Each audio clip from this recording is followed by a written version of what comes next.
1961ನಲ್ಲಿ ಭಾರತ ಸರ್ಕಾರ ನಿರ್ಧಾರ ಮಾಡ್ತು ಗೋವಾ ಲಿಬರೇಷನ್ ವಾರ್ ಆಗಬೇಕು. ಮ್ಯಾಪ್ ಇಟ್ಕೊಂಡು ಎಲ್ಲ ಪ್ಲಾನ್ ಮಾಡಿದ್ರು. ಸರಿ, ನಾಳೆ ಯುದ್ಧ ಅಚಾನಕ್ಕಾಗಿ ರೇಡಿಯೋದಲ್ಲಿ ಬರ್ತಾ ಇತ್ತು. ಆಕಾಶವಾಣಿ, ನಾಳೆ ಭಾರತ ಗೋವಾ, ದಮನ್ ಅಂಡ್ ದಿಯು ಮೇಲೆ ಆಕ್ರಮಣ ಮಾಡಲಿದೆ. ಚೆನ್ನಾಗಿ ಆಲ್ ಇಂಡಿಯಾ ರೇಡಿಯೋದಲ್ಲಿ ಅನೌನ್ಸ್ ಆಗ್ತಿದೆ. ನೆಕ್ಸ್ಟ್ ಇಯರ್ 1962 ನಿಮ್ಗೆಲ್ಲ ಗೊತ್ತು, ಇಂಡಿಯಾ ಚೈನಾ ವಾರ್ ಆಯ್ತು. ಶೂರ ವೀರ ಇದ್ದಿದ್ದ ಎಷ್ಟೋ ಕಮಾಂಡರ್ಸ್ನ ಎಲ್ಲಿಗೂ ಪೋಸ್ಟ್ ಮಾಡಲೇ ಇಲ್ಲ 1962ನಲ್ಲಿ. ಆಮೇಲೆ 62 ಸೋತ್ ಹೋದ್ವಿ, 62 ಸೋತ್ ಹೋದ್ವಿ. ನೆಕ್ಸ್ಟ್ 1965 ಪಾಕಿಸ್ತಾನ್ ಭಾರತನ ಅಟ್ಯಾಕ್ ಮಾಡಿತು.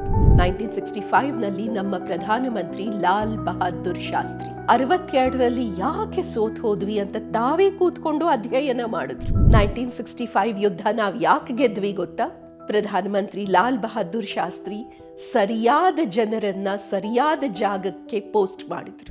ಇವತ್ತು ನನ್ನ ಹತ್ರ ಇರೋ ಪುಸ್ತಕ watershed 1967 India's forgotten victory over China.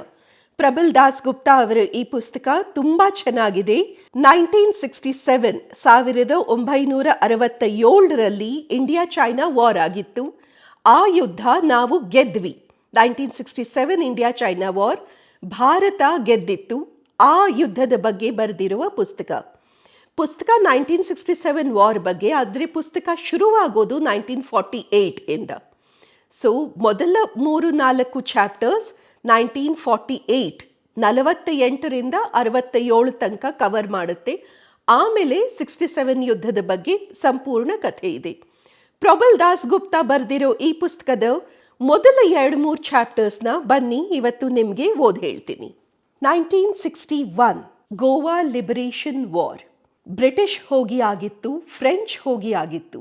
ಆದರೆ ಪೋರ್ಚುಗೀಸ್ ಇನ್ನೂ ಭಾರತದ ಕೆಲವು ಕ್ಷೇತ್ರಗಳಲ್ಲಿ ಆಳ್ತಾನೇ ಇದ್ರು. ಗೋವಾ, ದಾದ್ರಾ ನಾಗರ್ ಹವೇಲಿ, ದಮನ್ ಅಂಡ್ ದಿಯು, ಈ ಕ್ಷೇತ್ರಗಳಲ್ಲಿ, ಈ ಸಣ್ಣ ಸಣ್ಣ ಕ್ಷೇತ್ರಗಳಲ್ಲಿ ಪೋರ್ಚುಗಲ್ ಸಾಮ್ರಾಜ್ಯದ ಆಧಿಪತ್ಯ ಇನ್ನೂ ನಡೆದಿತ್ತು. 1961ನಲ್ಲಿ ಭಾರತ ಸರ್ಕಾರ ನಿರ್ಧಾರ ಮಾಡ್ತು ಗೋವಾ ಲಿಬರೇಷನ್ ವಾರ್ ಆಗಬೇಕು. ಪೋರ್ಚುಗೀಸ್ ಸೈನ್ಯನ ಸೋಲಿಸಿ ಗೋವಾ, ದಮನ್, ದಿಯು ಈ 3 ಜಾಗಗಳನ್ನು ಭಾರತದ ಒಳಗಡೆ ಸೇರಿಸ್ಕೋಬೇಕು ಅಂತ. ದಾದ್ರಾ ಅಂಡ್ ನಾಗರ್ ಹಾವೇಲಿ ಆಗಲೇ 50ರ ದಶಕದಲ್ಲೆಯ ಭಾರತಕ್ಕೆ ಸೇರಿ ಹೋಗಿತ್ತು. ಗೋವಾ ಲಿಬರೇಷನ್ ವಾರ್ ನಡೀತಾ ಇತ್ತು. ಗೋವಾನಲ್ಲಿ ಆಗ ಸ್ವತಂತ್ರತಾ ಯುದ್ಧ ನಡೀತಾನೇ ಇತ್ತು.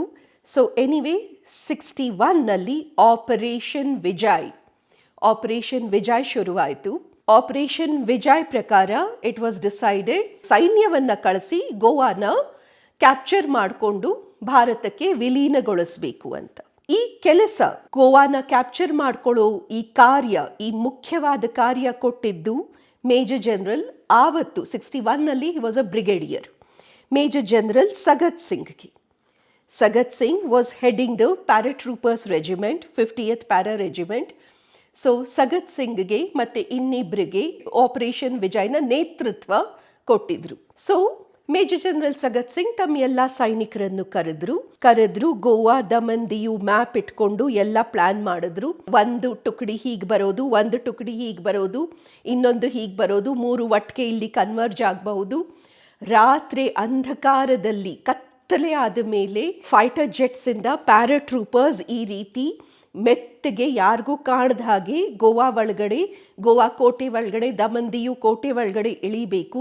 ಪೋರ್ಚುಗೀಸ್ ಸೈನ್ಯಗೆ ಅಯ್ಯೋ ಆಕ್ರಮಣ ಆಗೋಗಿದೆ, ವಿ ಆರ್ ಅಂಡರ್ ಅಟ್ಯಾಕ್, ಭಾರತೀಯ ಸೈನಿಕರೇ ಆಕ್ರಮಣ ಮಾಡಿದ್ದಾರೆ ಅಂತ ಅವ್ರು ಹೆದರ್ಕೊಂಡು ತಬ್ಬಿ ಬಾಗೋ ಅಷ್ಟರಲ್ಲಿ ಅರ್ಧ ಗೋವಾ ನಾವು ಕ್ಯಾಪ್ಚರ್ ಮಾಡ್ಕೊಂಡ್ಬಿಟ್ಟಿರ್ಬೇಕು. ಅವರು ನಡೀರಿ ಬಂದೂಕ್ ತಗೊಳ್ಳಿ ಅಂತ ಪೋರ್ಚುಗೀಸ್ ಆರ್ಮಿ ಕಿರ್ಚೋ ಹೊತ್ತಿಗೆ ಅರ್ಧ ಮುಕ್ಕಾಲ್ ಗೋವಾ ನಮ್ಮ ಕೈಗೆ ಬಂದ್ಬಿಟ್ಟಿರಬೇಕು. ಸೊ ಈ ರೀತಿ ರಾತ್ರಿಯಲ್ಲಿ ಸರ್ಪ್ರೈಸ್ ಅಟ್ಯಾಕ್ ಮಾಡಿ ತಬ್ಬಿಬ್ಬಾದಾಗ ಶತ್ರು ಅರ್ಧ ಮುಕ್ಕಾಲ್ ಯುದ್ಧ ಮುಗಿಸ್ಬಿಡೋಣ, ಆಮೇಲೆ ಮಿಕ್ಕಿದ ಗೋವಾ, ದಮನ್, ದಿಯು ಕ್ಯಾಪ್ಚರ್ ಮಾಡ್ಕೊಂಡ್ರಾಯ್ತು. ಈ ರೀತಿ ಮಾಡಿದ್ರೆ ನಮ್ಮ ಕಡೆ ಸೈನಿಕರು ಜಾಸ್ತಿ ಸಾಯೋದಿಲ್ಲ, ನಮ್ಮ ಕಡೆ ಕ್ಯಾಶುವಲಿಟೀಸ್ ತುಂಬ ಕಮ್ಮಿ ಇರುತ್ತೆ ಅಂತ ಹೇಳಿ ಯಾವ್ಯಾವ ಕಮಾಂಡರ್ ಎಲ್ಲಿಂದ ಬರೋದು, ಜೆಟ್ ಎಷ್ಟು ಹೊತ್ತಿಗೆ ಬರೋದು, ಪ್ಯಾರಾಶೂಟಿಂದ ಪ್ಯಾರಾಟ್ರೂಪರ್ಸ್ ಎಷ್ಟು ಹೊತ್ತಿಗೆ ಇಳಿಯೋದು ಎಲ್ಲ ಸರಿಯಾಗಿ ರೆಡಿಯಾಗಿತ್ತು. ಮತ್ತೆ ಬ್ರಿಗೇಡಿಯರ್ ಸಗತ್ ಸಿಂಗ್ ತಮ್ಮ ಸೈನಿಕರಿಗೆ ಹೇಳಿದ್ರು, ಸರಿ ನಾಳೆ ಯುದ್ಧ, ಇವತ್ತೆಲ್ಲ ರೆಸ್ಟ್ ತಗೊಳ್ಳಿ, ನಾಳೆ ನಾವೆಲ್ಲ ಯುದ್ಧಕ್ಕೆ ಹೋಗಬೇಕು. ಮನೆಗೆ ಟ್ರಂಕ್ ಕಾಲ್ ಮಾಡೋರು ಮನೆಗೆ ಟ್ರಂಕ್ ಕಾಲ್ ಆಗಿಲ್ಲ, ಟ್ರಂಕ್ ಕಾಲ್ ಮಾಡಬೇಕಾಗಿತ್ತು, ಬುಕ್ ಮಾಡಿ ಟ್ರಂಕ್ ಕಾಲ್ ಮಾಡಬೇಕಾಗಿತ್ತು. ಮನೆಗೆ ಟ್ರಂಕ್ ಕಾಲ್ ಮಾಡೋರು ಮನೆಗೆ ಟ್ರಂಕ್ ಕಾಲ್ ಮಾಡಿ ಮಿಕ್ದವರೆಲ್ಲ ರೆಸ್ಟ್ ತಗೊಳ್ಳಿ ಅಂತ ಹೇಳಿ ಬ್ರಿಗೇಡಿಯರ್ ಸಗತ್ ಸಿಂಗ್ ಸ್ವಲ್ಪ ಆರಾಮವಾಗಿ ಕೂತ್ಕೊಂಡ್ರು, ನಾಳೆ ಯುದ್ಧ ಇದೆ ಅಂತ. ಅಚಾನಕ್ಕಾಗಿ ಬ್ರಿಗೇಡಿಯರ್ ಸಗತ್ ಸಿಂಗ್ನ ಪ್ಯಾರಾಟ್ರೂಪರ್ಸ್ ಓಡ್ ಬಂದ್ರು. Saheb G Saheb G Saheb G, sir sir sir radio, sir radio, sir sir radio, sir radio radio ಅಂತ. ಸಗತ್ ಸಿಂಗ್ಗೆ ಆಶ್ಚರ್ಯ ಆಯಿತು, ಇದೇನಿದು ರೇಡಿಯೋ ರೇಡಿಯೋ ರೇಡಿಯೋ ಅಂತ ಕಿರ್ಚ್ಕೊಂಡು ಬರ್ತಿದಾರಲ್ಲ ಅಂತ. ರೇಡಿಯೋ ಆನ್ ಮಾಡಿದ್ರೆ ರೇಡಿಯೋದಲ್ಲಿ ಬರ್ತಾ ಇತ್ತು ಆಕಾಶವಾಣಿ ವಾರ್ತೆಗಳು, ಮುಖ್ಯಾಂಶಗಳು. ಇದೀಗ ಬಂದ ಸುದ್ದಿ. ನಾಳೆ ಭಾರತ ಗೋವಾ, ದಮನ್ ಅಂಡ್ ದಿಯು ಮೇಲೆ ಆಕ್ರಮಣ ಮಾಡಲಿದೆ. ನಾಳೆ ರಾತ್ರಿ ಅಂಧಕಾರದಲ್ಲಿ ನಮ್ಮ ಪ್ಯಾರಾಟ್ರೂಪರ್ಸ್ ಗೋವಾ ಕೋಟೆ ಒಳಗಡೆ ಇಳಿದು ಸರ್ಪ್ರೈಸ್ ಅಟ್ಯಾಕ್ ಮಾಡಲಿದ್ದಾರೆ. ನಾಳೆ ಯುದ್ಧ ಆರಂಭವಾಗಲಿದೆ. ಚೆನ್ನಾಗಿ ಆಲ್ ಇಂಡಿಯಾ ರೇಡಿಯೋದಲ್ಲಿ ಅನೌನ್ಸ್ ಆಗ್ತಿದೆ. Sagat Singh was shocked. The entire regiment was shocked. ಆಮೇಲೆ ಏನು ಮಾಡೋದು ಸರ್, ಏನು ಮಾಡೋದು ಇವಾಗ, ಏನು ಮಾಡೋದು ಅಂದರೆ ಏನು ಮಾಡೋದು? ಎಲ್ಲ ಪ್ಲ್ಯಾನ್ ರೆಡಿ ಇದೆ, ಸೈನಿಕರೆಲ್ಲ ಯುದ್ಧಕ್ಕೆ ರೆಡಿ ಇದ್ದಾರೆ, ಗೋವಾದ ಜನ ಭಾರತದ ಸೈನ್ಯ ಬರುತ್ತೆ ಅಂತ ಕಾಯ್ಕೊಂಡಿರ್ತಾರೆ. ಏನು ಮಾಡೋದು? ಹೋಗೋದು. ಆದರೆ ಈಗ ಶತ್ರು ನಮಗಾಗಿ ಕಾಯ್ತಾ ಇರ್ತಾನೆ. ನಾವು ಬರೋದು ಪೋರ್ಚುಗಲ್ ಆರ್ಮಿಗೆ ಗೊತ್ತಾಗಿ ಹೋಗಿದೆ. ಶತ್ರು ನಮಗಾಗಿ ಕಾಯ್ತಾ ಇರೋದ್ರಿಂದ ನಮ್ಮ ಕಡೆ ಕ್ಯಾಶುವಲಿಟೀಸ್ ಜಾಸ್ತಿ ಆಗ್ತಾರೆ, ನಮ್ಮ ಕಡೆ ಸಾಯೋ ಸೈನಿಕರು ಹೆಚ್ಚಾಗ್ತಾರೆ. ಆದರೆ ಹೋಗೋದು ಅಂತ ನಿರ್ಧಾರ ಆಗೋಗಿದೆ ತಾನೆ, ಹೋಗೋಣ ಅಂತ ಹೇಳಿದ್ರು major general then brigadier Sagat Singh. ಆದ್ರೂ ಒಂದು ಸ್ವಲ್ಪ ಎಲಿಮೆಂಟ್ ಆಫ್ ಸರ್ಪ್ರೈಸ್ ಇರಲೇಬೇಕು ಅಂತ ರಾತ್ರಿ ಹೊರಟಿದ್ದವರು ಮಧ್ಯಾಹ್ನನೇ ಲ್ಯಾಂಡ್ ಆದರು. ಸೀಕ್ರಸಿ ಅನ್ನೋದು ಎಷ್ಟು ಮುಖ್ಯ, ಅದು ಯಾಕೋ ಆವತ್ತಿನ ದಿವಸ ನಮ್ಮ ಸರ್ಕಾರಕ್ಕೆ ಅರ್ಥನೇ ಆಗ್ತಿರ್ಲಿಲ್ಲ. ಒಂದು ಮಿಷನ್ನಲ್ಲಿ ಒಂದು ಸೀಕ್ರಸಿ ಅನ್ನೋದು ಎಷ್ಟು ಮುಖ್ಯ ಆಗುತ್ತಾ. ಎನಿವೆ 61 ವಾರ್ ಆಯಿತು, ಗೋವಾ ಲಿಬರೇಷನ್ನು ಮುಗೀತು, ಎಲ್ಲ ಮುಗೀತು. ಗೋವಾದಲ್ಲಿ ದಮನ್ ದಿಯುನಲ್ಲಿ ತ್ರಿವರ್ಣ ಧ್ವಜ, ತಿರಂಗ ಝಂಡಾ ಹಾರಿಸಿ ನಮ್ಮ ಸೈನ್ಯ ಗೆದ್ದು ವಾಪಸ್ ಬಂತು. 2 ದಿವಸದಲ್ಲಿ ಮುಗಿದೋಯ್ತು ಆ ಯುದ್ಧ. 61 ಆದ ಮಾರನೇ ವರ್ಷವೆಯ ನೆಕ್ಸ್ಟ್ ಇಯರ್ 1962 ನಿಮ್ಗೆಲ್ಲ ಗೊತ್ತು, ಇಂಡಿಯಾ ಚೈನಾ ವಾರ್ ಆಯಿತು. China attacked India 1962. ಚೈನಾ ನಮ್ಮ ಮೇಲೆ ಆಕ್ರಮಣ ಮಾಡಿದಾಗ ಬ್ರಿಗೇಡಿಯರ್ ಸಗತ್ ಸಿಂಗ್ ಮನೆಯಲ್ಲಿ ಕಾಯ್ತಾ ಕೂತಿದ್ರು. ನನಗೆ ಆರ್ಡರ್ಸ್ ಬರುತ್ತೆ, ನನಗೆ ಆರ್ಡರ್ಸ್ ಬರುತ್ತೆ, ನನ್ನನ್ನು ಈ ಫ್ರಂಟ್ಗೆ, ಈ ಬ್ಯಾಟಲ್ ಫ್ರಂಟ್ಗೆ ಕಳಿಸ್ತಾರೆ, ನನ್ನನ್ನು ಆ ಬ್ಯಾಟಲ್ ಫೀಲ್ಡ್ಗೆ ಹಾಕ್ತಾರೆ ಅಂತ. ಸಗತ್ ಸಿಂಗ್ ಮತ್ತೆ ಅವರ ಎಲ್ಲ ಸೈನಿಕರು ಶೂಸ್ ಲೇಸ್ ಕಟ್ಕೊಂಡು ರೆಡಿ ಇದ್ರು. ಭಾರತ ಸರ್ಕಾರ ಎಲ್ಲಿಗೆ ಕಳಿಸುತ್ತೋ ಅಲ್ಲಿಗೆ ಹೋಗಕ್ಕೆ. ಸಗತ್ ಸಿಂಗ್ ಆರ್ಡರ್ಸ್ ಬರಲೇ ಇಲ್ಲ. ಸಗತ್ ಸಿಂಗ್ ಒಬ್ಬರೇ ಅಲ್ಲ, ನಿಮಗೆ ಗೊತ್ತಾ, field marshal Sam Manik also sat out the war. 62ನಲ್ಲಿ ಅವ್ರನ್ನ ಯಾವ ಬ್ಯಾಟಲ್ ಫ್ರಂಟ್ಗೂ ಕಳಿಸ್ಲಿಲ್ಲ. ಲೆಫ್ಟಿನೆಂಟ್ ಜನರಲ್ ಹರ್ಬಕ್ಷನ ಕಳಿಸ್ಲಿಲ್ಲ. ಶೂರ ವೀರ ಇದ್ದಿದ್ದ ಎಷ್ಟೋ ಕಮಾಂಡರ್ಸ್ನ ಎಲ್ಲಿಗೂ ಪೋಸ್ಟ್ ಮಾಡಲೇ ಇಲ್ಲ 1962ನಲ್ಲಿ. ಧೀಮಂತ ವೀರ ಕೊಟ್ಟ ಕೆಲಸವನ್ನು ಸಾಧಿಸ್ಕೊಂಡು ಬರ್ತಾ ಇದ್ದಿದ್ದ ಎಷ್ಟೆಷ್ಟೋ ಕಮಾಂಡರ್ಸು ಮನ್ಲಿ ಕೂತ್ಕೊಂಡು ಆರ್ಡರ್ಸ್ ಬರುತ್ತೆ ಅಂತ ಕಾಯ್ತಾ ಇತ್ತು. ಯಾರನ್ನು ಫ್ರಂಟ್ ಕಳಿಸ್ಲೇ ಇಲ್ಲ. ಆಮೇಲೆ 62 ಸೋತ್ ಹೋದ್ವಿ. ನೆಕ್ಸ್ಟ್ 1965ನಲ್ಲಿ ನಮಗೆಲ್ಲ ಗೊತ್ತು, ಪಾಕಿಸ್ತಾನ್ ಭಾರತನ ಅಟ್ಯಾಕ್ ಮಾಡ್ತು. ಇಂಡಿಯಾ ಪಾಕಿಸ್ತಾನ್ ವಾರ್ ಆಫ್ 1965ನಲ್ಲಿ ನಮ್ಮ ಪ್ರಧಾನಮಂತ್ರಿ ಲಾಲ್ ಬಹದ್ದೂರ್ ಶಾಸ್ತ್ರಿ 62ರಲ್ಲಿ ಯಾಕೆ ಸೋತ್ ಹೋದ್ವಿ ಅಂತ ತಾವೇ ಕೂತ್ಕೊಂಡು ಅಧ್ಯಯನ ಮಾಡಿದ್ರು. 62ರಲ್ಲಿ ಏನೇನು ತಪ್ಪು ಮಾಡಿದ್ವಿ ಅಂತ ತಾವೇ ಕೂತ್ಕೊಂಡು ಪೂರ್ತಿ ಹುಡುಕಿ ಹಲವಾರು ಸೀನಿಯರ್ ಕಮಾಂಡರ್ಸ್ನ ಕೇಳಿದ್ರು. ಆಗ ಅವರಿಗೆ 62 ಯಾಕೆ ಸೋತ್ವಿ ಅನ್ನೋ ಕೆಲವು ಮುಖ್ಯ ಕಾರಣಗಳು ಗೊತ್ತಾಯ್ತು. 65ರಲ್ಲಿ this was the plan. Pakistan ಮತ್ತೆ ಚೈನಾ ಪ್ಲಾನ್ ಇದ್ದದ್ದು ಹೀಗೆಯ.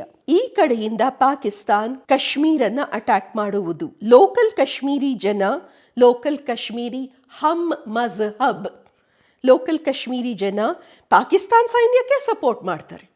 ಪಾಕಿಸ್ತಾನ್ ಸೈನ್ಯ ಕಾಶ್ಮೀರಕ್ಕೆ ಬಂದ ತಕ್ಷಣ ಪಾಕಿಸ್ತಾನಿ ಧ್ವಜ ಇಟ್ಕೊಂಡು ಕಾಶ್ಮೀರಿ ಜನ ಪಾಕಿಸ್ತಾನನ ಸಪೋರ್ಟ್ ಮಾಡ್ತಾರೆ.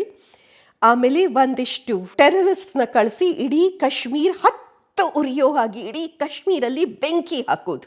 ಭಾರತೀಯ ಸೈನ್ಯ ಕಾಶ್ಮೀರಿನ ಬೆಂಕಿಯನ್ನು ತಣ್ಣಗೆ ಮಾಡಕ್ಕೆ ಭಾರತೀಯ ಸೈನ್ಯ ಕಾಶ್ಮೀರಲ್ಲಿ ಬ್ಯುಸಿ ಆಗಿದ್ದಾಗ ಪೂರ್ವ ದಿಕ್ಕಿನಲ್ಲಿ China, people's liberation army of China ಬಂದು ಸಿಕ್ಕಿಂನ ಆಕ್ಯುಪೈ ಮಾಡ್ಕೊಳ್ಳೋದು. ಇಡೀ ಸಿಕ್ಕಿಂ, ರಾಜಧಾನಿ ಗ್ಯಾಂಗ್ಟಾಕ್ ಮತ್ತೆ ಪೂರ್ತಿ ಸಿಕ್ಕಿಂ ಚೈನೀಸ್ ವಶಪಡಿಸ್ಕೊಳ್ಳೋದು.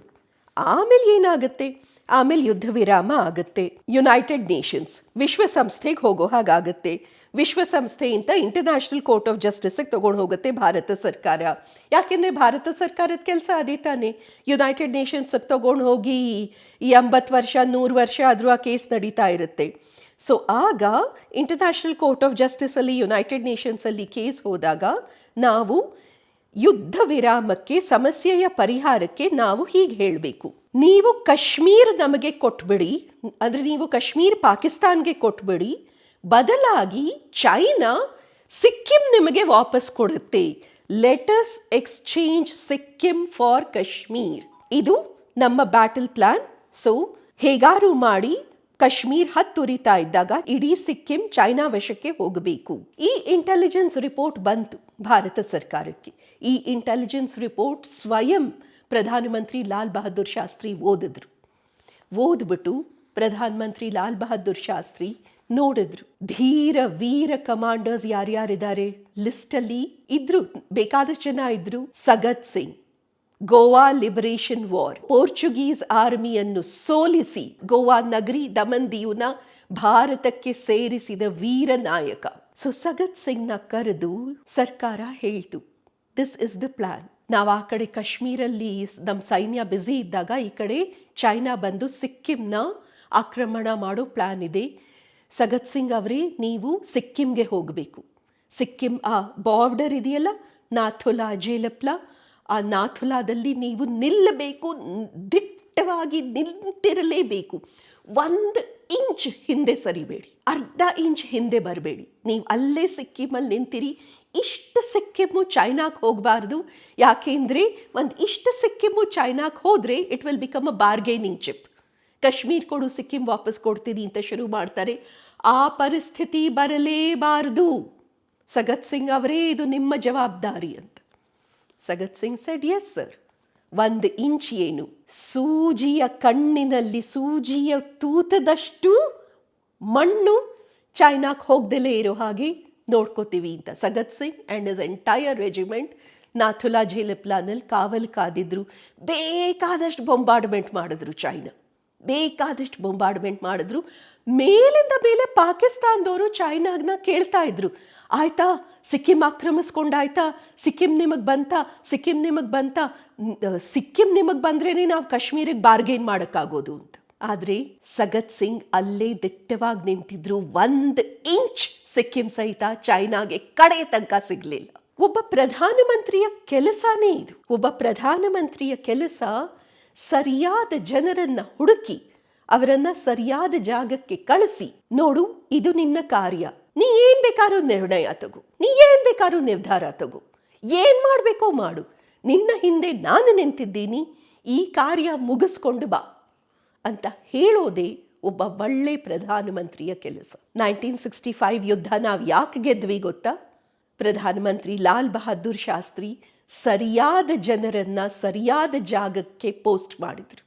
ಸರಿಯಾದ ವ್ಯಕ್ತಿಗಳನ್ನ ಸರಿಯಾದ ಜಾಗದಲ್ಲಿ ಕೂರಿಸಿ, ಏನ್ ನಿರ್ಧಾರ ತಗೋತಿರೋ ತಗೊಳ್ಳಿ, ನಿಮ್ಮ ಹಿಂದೆ ನಾನು ನಿಂತಿದ್ದೀನಿ ಅಂತ ಹೇಳಿದ್ರು. ಅದು ಒಬ್ಬ ಒಳ್ಳೆಯ ಪ್ರಧಾನಮಂತ್ರಿ, ಶ್ರೀ ಲಾಲ್ ಬಹದ್ದೂರ್ ಶಾಸ್ತ್ರಿ. ಅಕ್ಟೋಬರ್ 2 ಬನ್ನಿ ಎಲ್ಲರೂ ಲಾಲ್ ಬಹದ್ದೂರ್ ಶಾಸ್ತ್ರಿನ ನೆನಪಿಸ್ಕೊಳ್ಳೋಣ. ಆ್ಯಂಡ್ ಪ್ಲೀಸ್ ಎಲ್ಲರೂ ದಯವಿಟ್ಟು ಈ ಪುಸ್ತಕ ಓದಿ. ಈ ಪುಸ್ತಕ ತುಂಬ ಚೆನ್ನಾಗಿದೆ. 1967 ವಾರ್ ಅಲ್ಲದೆ ಇನ್ನು ಏನೇನೋ ಸಣ್ಣ ಪುಟ್ಟ ಕಥೆಗಳಿದೆ. ಇಲ್ಲಿ ನೋಡಿ, ಇಲ್ಲಿ ಫಸ್ಟ್ ಚಾಪ್ಟರಲ್ಲಿ ತೋರಿಸ್ತಾರೆ ಶೇಖ್ ಅಬ್ದುಲ್ಲಾ ಹೇಗೆ ಮೇಲಿಂದ ಮೇಲೆ ಅಮೆರಿಕಾದ CIA ಗೂಢಚಾರರನ್ನು ಭೇಟಿಯಾಗ್ತಿದ್ರು. ಶೇಖ್ ಅಬ್ದುಲ್ಲಾ ಹೇಗೆ ಒಮ್ಮೆ ಪ್ಯಾರಿಸ್ನಲ್ಲಿ, ಒಮ್ಮೆ ಸೌದಿ ಅರೇಬಿಯಾನಲ್ಲಿ ಅಲ್ಲಿ ಇಲ್ಲಿ ಹೋಗಿ CIA ಮೀಟ್ ಮಾಡ್ಕೊಂಡು ಬರೋರು, ಆಲ್ಜಿಯರ್ಸ್ಗೆ ಹೋಗಿ ಚೈನೀಸ್ ಪ್ರೆಸಿಡೆಂಟ್ನ ಮೀಟ್ ಮಾಡ್ಕೊಂಡು ಬಂದಿದ್ರು. CIA ಗೂಢಚಾರರಿಗೆ ಭಾರತದ ಬಾಗಿಲನ್ನು ತೆಗೆದಿದ್ದೇ ಶೇಖ್ ಅಬ್ದುಲ್ಲಾ. ಇನ್ನು ಹಾಸ್ಯಾಸ್ಪದ ಕಥೆಗಳಿದೆ. ಫಾರ್ ಎಕ್ಸಾಂಪಲ್, ಇಲ್ಲಿ ಅಟಲ್ ಬಿಹಾರಿ ವಾಜಪೇಯಿ ಒಮ್ಮೆ 800 ಕುರಿಮರಿಗಳನ್ನು ತಗೊಂಡು 800 ಕುರಿಗಳ ಜೊತೆ ಚೈನೀಸ್ ಎಂಬಸಿ ಮುಂದೆ ಪ್ರೊಟೆಸ್ಟ್ ಕೂತ್ಕೊಂಡ್ರು. 800 ಕುರಿಗಳು ಮ್ಯಾ ಅಂತ ಇತ್ತು. ಚೈನೀಸ್ ಎಂಬಸಿನವ್ರಿಗೆ ರೇಗ್ ಹತ್ತು, ಯಾರಿದು 800 ಕುರಿಗಳು ಪ್ರೊಟೆಸ್ಟ್ ಮಾಡ್ತೀವಿ ನಮ್ಮ ಎಂಬಸಿ ಮುಂದೆ ಅಂತ. ಅದು ಕಥೆ ನೀವೇ ಓದಬೇಕು. ವಾಜಪೇಯಿ 800 ಕುರಿಗಳನ್ನ ಕರ್ಕೊಂಡು ಬಂದು ಕುರಿಗಳ ಮಧ್ಯೆ ಕೂತು ಚೈನೀಸ್ ಎಂಬಸಿ ಮುಂದೆ ಪ್ರೊಟೆಸ್ಟ್ ಮಾಡಿದ ಹಾಸ್ಯಾಸ್ಪದ ಕಥೆ. ಇನ್ನು ತುಂಬ ಕಥೆಗಳಿದೆ. ದಯವಿಟ್ಟು ಎಲ್ಲರೂ ಒಮ್ಮೆ ಇದನ್ನು ಓದಿ. ಆ್ಯಂಡ್ 65ನಲ್ಲಿ ನಮ್ಮನ್ನು ಗೆಲ್ಲಿಸಿದ ಲಾಲ್ ಬಹದ್ದೂರ್ ಶಾಸ್ತ್ರಿಗೆ ನಮ್ಮ ಕೋಟಿ ಕೋಟಿ ವಂದನೆ. Thank you.